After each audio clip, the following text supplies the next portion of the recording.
কাঁটাতারের বেড়ার জমি না দেওয়ার ফলে এপারের জামাত ওপারের জামাতকে জিতিয়েছে, মানে তৃণমূল। সঙ্গে এখন হুমায়ুন কবির জুটেছে। আর ওপারের জামাত যে আগামী এপ্রিলের নির্বাচনে তৃণমূলকে সাহায্য করবে বা হুমায়ুন কবিরকে সাহায্য করবে, এটা ঘোষিত অবস্থান। এতে যেটা ইলেকশন কমিশনের আইনে থাকা সত্ত্বেও ইলেকশন কমিশন এতদিন চিফ সেক্রেটারিকে অ্যাডভাইস করছিলেন। এইটা পুরো এসআইআর প্রক্রিয়াতে প্রথম ইলেকশন কমিশন তার পাওয়ার এক্সারসাইজ করেছে।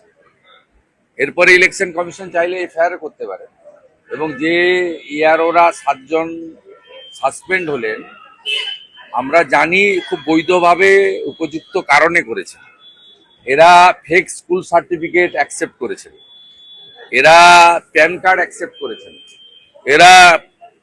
এরা অ্যাকসেপ্ট করেছেন নোটারির কাছে এপিডভিট। ইলেকশন কমিশনের যে 13টি গাইডলাইন আছে তাকে সম্পূর্ণরূপে ভায়োলেট করেছেন এরা।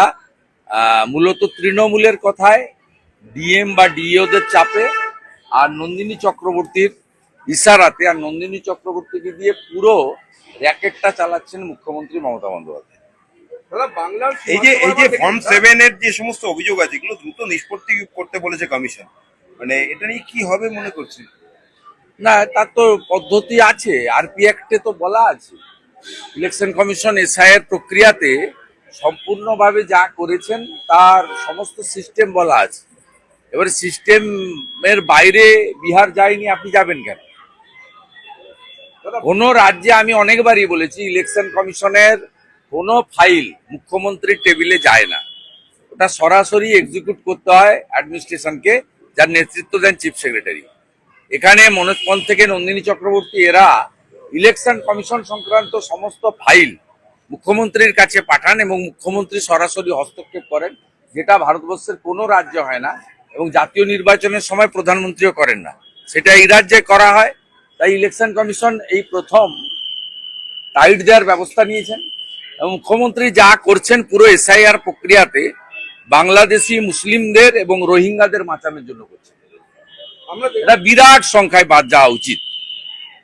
এটা কি বাদ যাবে? ফর্ম 7 গুলো বাদ যাবে না যাবে আমরা লক্ষ্য রেখেছি, বাদ না গেলে তো ব্যবস্থা আছে। ডিওর কাছে আবেদন হবে, ডিও আবেদন না শুনলে সিওর কাছে হবে, সিও আবেদন না শুনলে কোর্ট তো খোলা আছে। মমতা ব্যানার্জি একা কোর্টে যেতে পারেন, অন্য কেউ যেতে পারেন না। এপারের জামাত ওপারের জামাত দুটো মিলে মিশে একাকার হয়ে গেছে, ও সেই কারণে কাঁটাতারের বেড়ার জমি না দেওয়ার ফলে এপারের জামাত ওপারের জামাতকে জিতিয়েছে, মানে তৃণমূল। সঙ্গে এখন হুমায়ুন কবির জুটেছে। আর ওপারের জামাত যে আগামী এপ্রিলের নির্বাচনে তৃণমূলকে সাহায্য করবে বা হুমায়ুন কবিরকে সাহায্য করবে, এটা ঘোষিত অবস্থান। এতে এবং খুব অ্যালার্মিং ভারতীয়দের ক্ষেত্রে এবং বাঙালি হিন্দুদের ক্ষেত্রে। কোচবিহারের সিতাই বর্ডার থেকে শুরু করে আপনার ওখানে আপনার চাপাই নবাবগঞ্জ থেকে দিনাজপুর হয়ে আমাদের হিলি পার্শ্ববর্তী রংপুর থেকে শুরু করে একদম পুরো পেট্রোপল বর্ডার পর্যন্ত এলাকাতে প্রায় 90% আসনে জামাতের লোকেরা জিতেছে, যারা নারীর অধিকার স্বীকার করে না, মহিলারা শিক্ষিত হোক কর্মে যাক স্বীকার করে না, যারা বোরখাতে মহিলাদেরকে ঢেকে রাখতে চায় এবং যারা শরিয়া আইন চালু করতে চায়, সেই লোকেরা জিতেছে। এটা পশ্চিমবঙ্গের ক্ষেত্রে খুব মারাত্মক, অ্যালার্মিং। এবং কিছুদিন আগেই হরিহর পাড়াতে খাজেরি মাদ্রাসাতে আপনার 7 শেখ গ্রেপ্তার হয়েছিল। সে একজন জঙ্গি, আনসারুল বাংলার সঙ্গে যুক্ত। সে এখানে ভোটার তালিকায় নামও তুলেছে, 3 বার ভোট দিয়েছে। সব মিলিয়ে আমাদের আসন্ন নির্বাচনে আমাদের জাতীয় সুরক্ষা এবং হিন্দুদের সুরক্ষা ভবিষ্যতের প্রশ্ন যুক্ত।